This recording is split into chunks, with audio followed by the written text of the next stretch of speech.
Good evening. Welcome to this month's Town Administrators Report. I'm David Watts Jr., and with me is our Town Administrator, Steve Mayo. Welcome, Steve. Thank you, David. How are you? Doing well. How are you? Great. Preparing for another snowmageddon here in the winter of 2018 to 2019. At least it hasn't been snowing. Yes, Not yet. absolutely. Not Absolutely. yet. You But know, but being February, it means we're back on annual town meeting, we are, yes. which begins April 29th, correct? April 29th, yes. Monday, April 29th. And It's too early for predictions yet. We'll have to see what the landscape is. But it'll be more than one night. well, both we agree won't to have that. a warrant until the end of March, right? Yeah, end of March. Well, at the earliest, probably in the beginning of April, actually. Yeah. Yeah. So maybe by the April, By the April We'll- show, we'll we'll make know. a- We'll know by then, yes. we'll make predictions Yes. then. So, but we do have enough information that we can at least give a preview of the budget. Sure. Yep. And I believe 60% of the budget is complete. Yeah, I'd say about 60% is complete. Wakefield handles its budget probably a little bit different than other cities and towns do. And maybe that's part of our success in a fiscal sense, is that we look at kind of a big picture, parameters, early, in December. And then we actually go line by line, person by person, software package to software package through each department, and that is presented to the town council, and then presented to the finance committee, and then actually ultimately presented to the town's meeting people at town meeting. So it's a pretty painstaking process that we're embroidered in really from right after, well, all year round, but really in earnest from January 1 through town meeting. So. And we see just how much detailed work goes into it with the interactions with the finance committee at town meeting. Yes, absolutely, absolutely. And the town council before. I mean, they're given every line item, so everything is up for scrutiny, which is fine, which is the way it should be. Yes, it is. I remember Rick Stinson's 3-hour discussion last year. I keep telling him to keep that down. I keep telling him. He says if they ask the questions, but. So on some of the points that you sent me in advance of the program today, you expect election expense to be reduced by 43%. Right, in which is 2020. about $20,000. Yeah. $19,000, $20,000. And election expense is really a function of how many elections there are. So let's say it's between 12,000 an election or so. Okay, if there are an election less or two, okay, then our election expense is less. Now we know that there'll be a town election. We'll know there'll be a state primary. Well, we don't know that. We think there'll be a state primary. Right. We know there'll be a state office election for state senators and what have you, and state reps.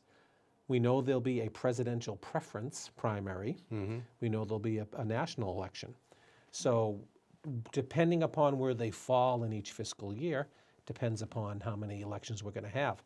Now, our per election cost has actually come down a bit because we have only one polling place now. I was going to ask about that, Yeah. if we've seen savings from... Yeah, well, I would say we've definitely seen savings because we're not paying rent. Yep. We're not paying rent for those items. We're seeing savings with less police details per precinct. However, we're also very sensitive that perhaps for some, getting in and out of the Galvin is a little trickier. They're not as familiar with that. So we are putting more police on the ground out there. So that may be a wash. The great benefit of the one polling place is, no rent that we're paying, but it's all right there. Right. So our town clerk is there, our election officials are there, our IT department is there if something would happen with any of the voting machines. And, also, quite frankly, it's handicapped accessible, which some of the other spots weren't. And there is a generator in case the electricity went down. Right. We can continue on because elections need to keep going. That's right. No matter what happens. So that's, so in that sense, we did see a reduction in election expense for this fiscal year. Next fiscal year, we're going to have, or next fiscal year, we'll have, I believe we have 2 elections scheduled. One is in the presidential preference primary, and that's in March of 2020. Hard to believe we're going to be there already. I know. We're already talking about But- it.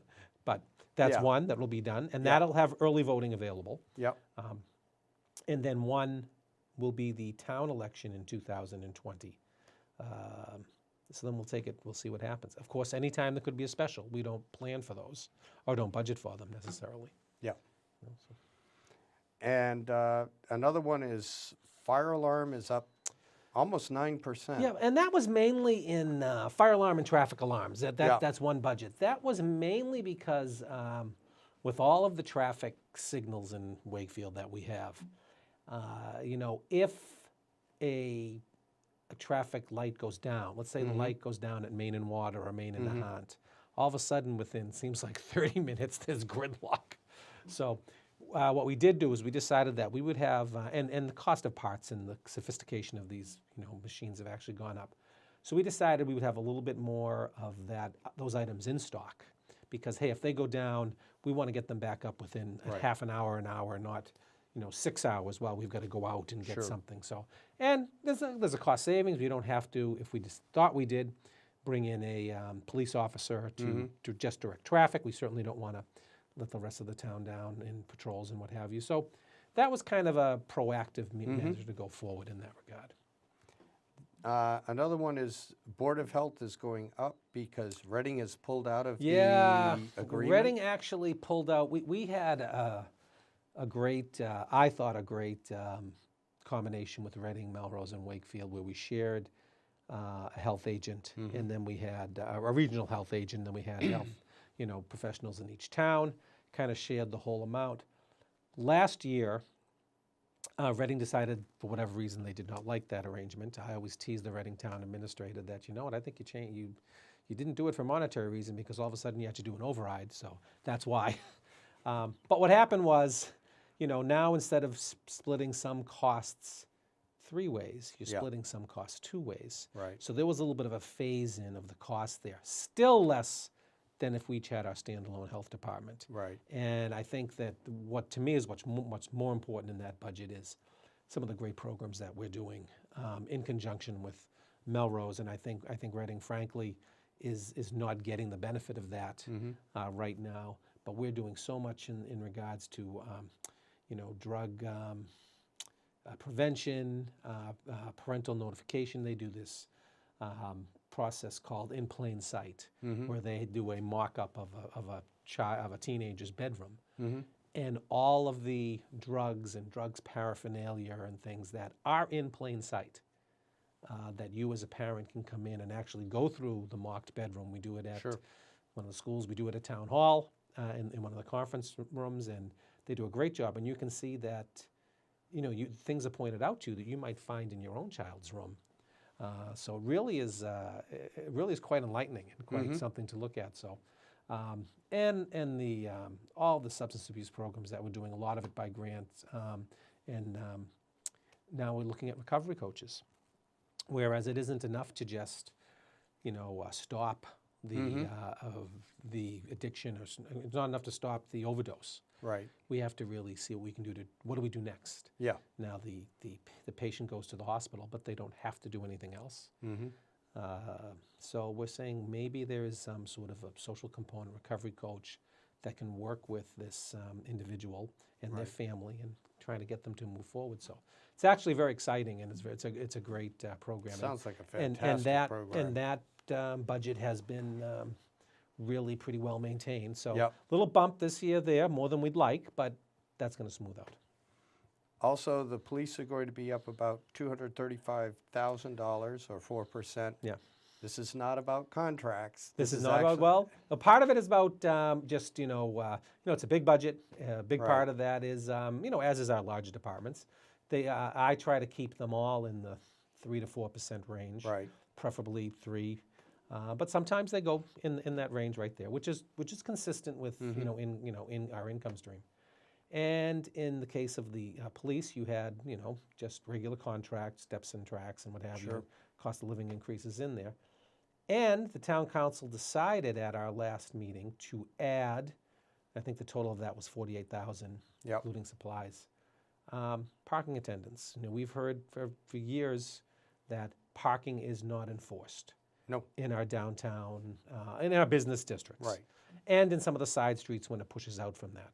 So the council decided to hire 2 part-timers starting in July to see what, you know, to enforce the traffic, to enforce the parking, move the cars through, free up the spaces. So for, you know, for those business owners and employees that want to see their car from their store window, and I get that, I understand that, but you're taking a spot away from your customers. That can no longer happen. For Right. those commuters that think they're going to sneak in their car in our business area for the day, that's no longer going to happen either. So that want to try and get away from paying at the... paying yeah. $3 or $4 a day Yep. at the thing. So those things, that should help move that through. Right. I do not look at it as a, personally, myself, as a moneymaker. I think they will certainly bring in revenue, certainly may be revenue neutral when all is said and done. Yep. Or certainly may even be a revenue enhancement when all is said Right. and done. But for me, and from all the forums we've had and discussions we've had with the business community in particular, is that, you know, we want to free up those spaces and move it along, and, you know, maybe we'll get to a point where people realize that, hey, I don't need to take my car downtown, which would be even better. Right. I can walk a half a mile. Well, but this has been an ongoing Oh, complaint For- from certain voices, especially forever. for decades. Yes. And so now it'll be interesting to see, once this program starts, if now we start getting Right. counter complaints. Yeah. I know. We have that'll invariably happen, because that's what always does happen with parking enforcement. The other one on the police budget is a recovery coach. Right. That's that. We were just talking about that with the Board of Health. Oh, So we're as kind a of, person. As a person. So Okay. that, and it's All right. actually it's a person, but it's through our relationship with Elliott Health Services or Elliott Right. Social Services. Well, So- and that's the program that's gone such a long way to resolving the panhandler problem downtown, and also the relations between some of the mental health providers that are in town, like Horizon House, and the police and the town government. Yeah, and it really is, talk about what I think is an incredible success story. And you know, I think we discovered or were enlightened or came to this conclusion, you know, a decade plus ago. We can't arrest our way out of these issues, nor should we, really. Right. And, you know, Wakefield was one of the first communities to embrace this mental health view of how we can partner and how we can help, you know, some of our citizens that need a little bit more help, frankly. And what's amazing to me is not only did the police department, the rank and file, embrace it, but they completely bought into it. And Yep. many of them, on their own time, came in and got training in this because they saw the value, saw the value to themselves. And it's to the point now where, which is what we wanted, is that many of the people around who are a little bit less fortunate than we Right. are actually proactively coming in and seeking out that help from our police department. Geez, I'm a little off today. I can feel this, you know. So they're helping each other, working with their clinicians at whether it's Elliott or Horizon House or what have you, Riverside. So it really is incredible, and it's really something that we should be very proud of as a community. I know the police department's very proud. I know the town council's very proud. And those cost a little bit of money. Right. All right. So to spend $15,000 in a budget that all in is probably about $90 million for the town is a very small percentage Right. to make something like that better. And the benefits that we've seen far outweigh Incredibly. the costs. Incredibly. And lastly, on the points, fire, deputy chief is under. Why have we not had a deputy chief up until now? Well, That seems like yeah, an easy one. That's a good question. I've learned that nothing's ever easy, though. If we've learned anything over these last 10 years of the show, David, nothing's ever easy. But a deputy chief? Well, think about where we were 10 years ago, yeah, okay? We didn't have a fire prevention officer 10 years ago because of budgetary constraints. We added that back in. We've added a number of mission-specific positions in police. Yeah. Well, we have an emergency management. Emergency management, we added that in Director last now, year, yep. director. Yep. So, there is a progression. We can't do, we can do anything, and we could, but we can't do everything Right. at the same time. Right. So I think there was a progression there, and perhaps, you're right, perhaps the deputy chief has been a little bit down the line. We are working together with the union and Councilor Santos, and Santos is very keen on the importance of this position, and that'll be something that the council will take up. Well, we'll have to take it up in the next meeting or two, Right. in order to get this into the budget. But it is, I agree, it is something that is needed. Yeah. Yeah. Especially if you have a situation where, let's say we have 2 major fires in Wakefield, which hopefully we never yeah. have, but it could happen. Yeah. The chief can't be in 2 places at They once. can't, yeah. Luckily, though, if that were to happen now, we have a chief on, we have a captain on each shift. We have some very talented lieutenants. Yep. So we could, not that I would wish this, but rest assured we could handle it. I have great confidence in the men and women of the fire department. The things we talk about year after year, stabilization fund is at 3 million. Yep. Free cash is at 6 million. Yeah. Which is a huge improvement. Yeah, it is a huge improvement. It's, we do have a financial policy that, some communities don't have and should, and it's something, a policy is always something to shoot for or to explain why you're not hitting that. And I think our policy for free cash is, anywhere between 3 and 8% of our budget. So if our budget is 90 million or so, 6-7 million is where we should be at the high end of that. So we're at that end. So that's one thing I'm very proud of. I think the council has done a great job in maintaining that. The finance committee, we looked at that years ago, and it's not just to say it's nice that we have this for Right. a rainy day, which it is nice that we have this money for a rainy day, but it also has resonated very much so with the credit agencies. So when we go out to borrow for a fire truck or for the Walton School or for the Galvin School, we go and bond that money out, we actually are putting our financial acumen, our financial prospectus, our balance sheet on the line in Wall Street, and we actually get judged by the rating agencies in Wall Street. It happens every time we go out. And we've moved up the credit rating, AAA, which is the highest you can get for municipality. 10% of the municipalities in Massachusetts are AAA. Right now at AAA, our credit rating is better than the state of Massachusetts. But we'll still take as much money as they have our way. That's no excuse not to fully fund us. So that's something we're very proud of. And on the Right. Walton School alone, that we just went out a $6 million bond, that probably saved about $300,000 to the taxpayer. So, it's either that we have $300,000 to put in recovery coaches or a deputy fire chief, or we pay a bank interest on that. So I think I know where I'd rather have our money go. So that's why that's very important. Reserve fund at 300,000. Right, that's our money that we have every year. We budget for it, and that's kind of our mini emergency fund for the year. If we have an unexpected expense, we can use the reserve fund. We have Take it from there before taking it from the for other many of the other accounts. ones, because Yeah. that's budgeted for every year. And whatever Yep. even uses put back into free cash. For instance, if we had a number of injuries at the fire department during a year, we needed to bring in people on cover shifts and overtime.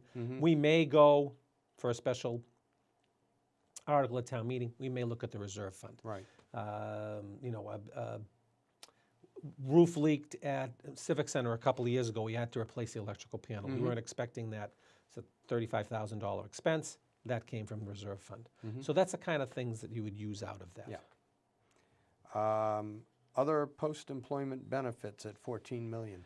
Yeah, that's a new number on our balance sheet and a new requirement on our balance sheet. And what that is that the state of Massachusetts, and I'm very grateful the state of Massachusetts actually requires these items. They require us to make sure we have a pension fund to fund our pension for our employees. Right. And it also requires that we have money in separate escrow account, OPEB, other post-employment benefits, really, which means health insurance for our retirees, so that if a rainy day were to come, we have money to pay the insurance premiums that we've already promised contractually to our retirees.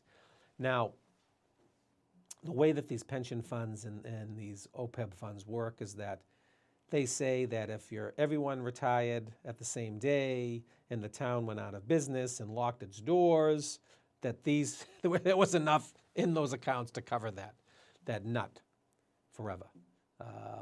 So it's a little bit on the high side, but Yep. I'll tell you, most communities aren't looking at both their OPEB actuarial requirement and their pension requirement at the same time.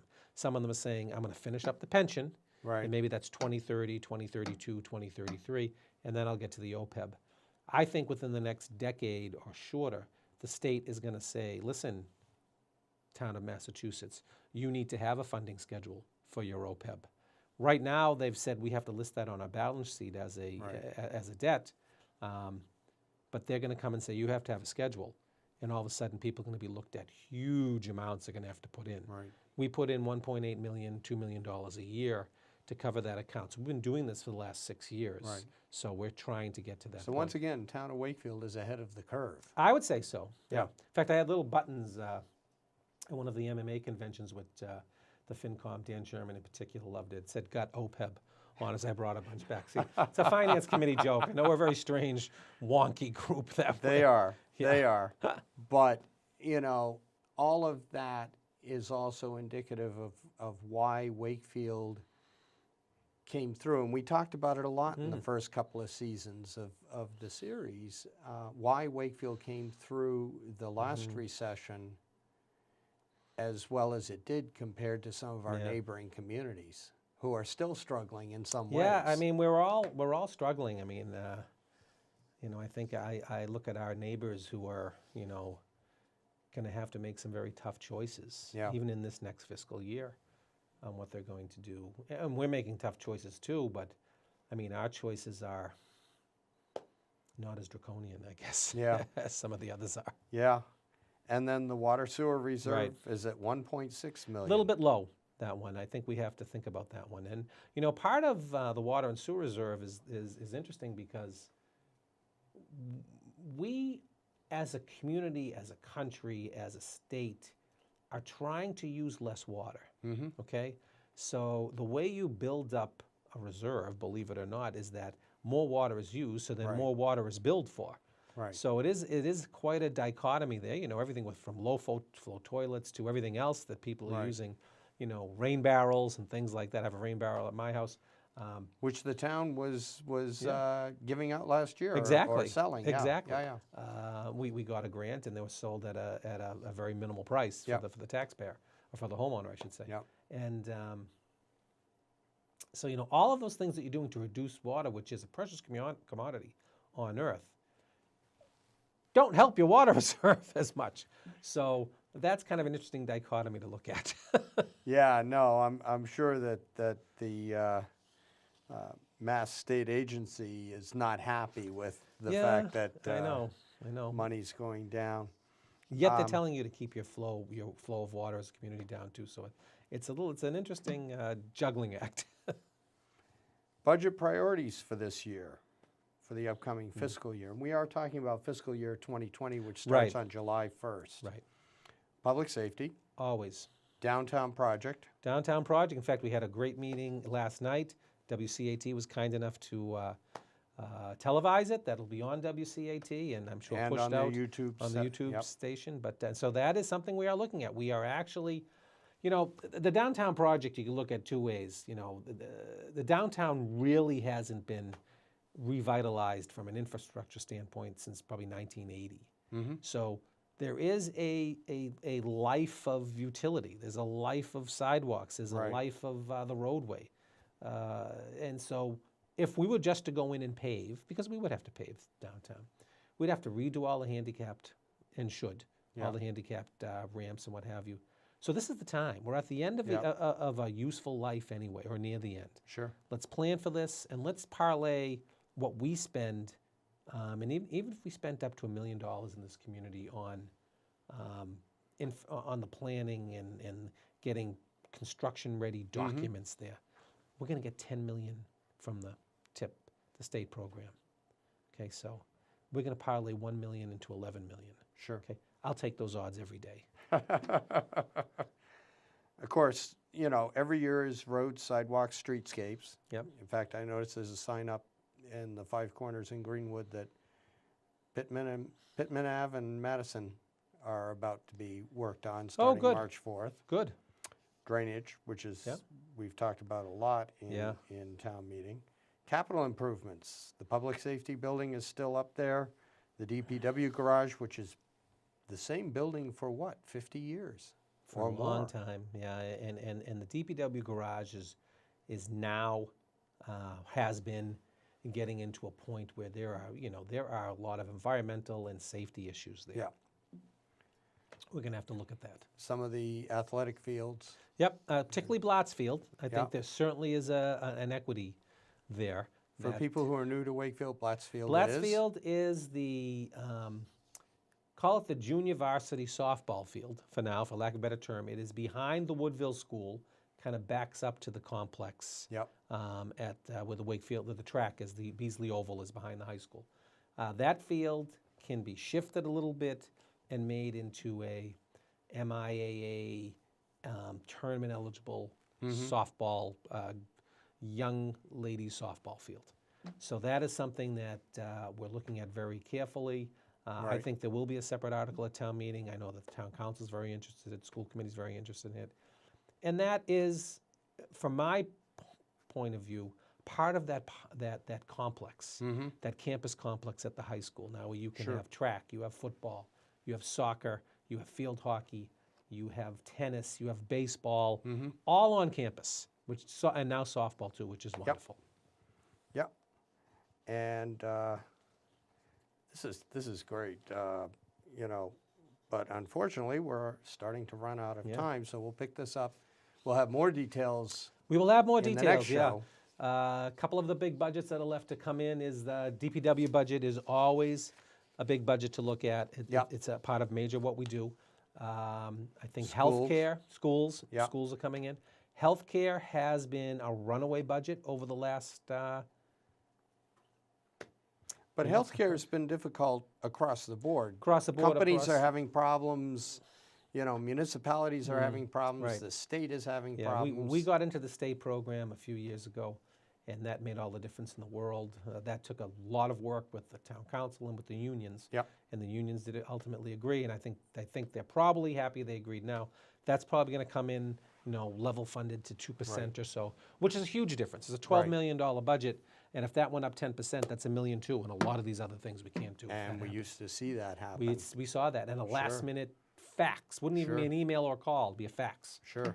if people still fax. Well, we're going They to still stop did. at that one, and we'll pick it up again at next month. Yep, great, And by that time, we should have some more details. absolutely. Steve, thank you very much. Thank you very much. Thank you for joining us. We'll see you next month. Thank you.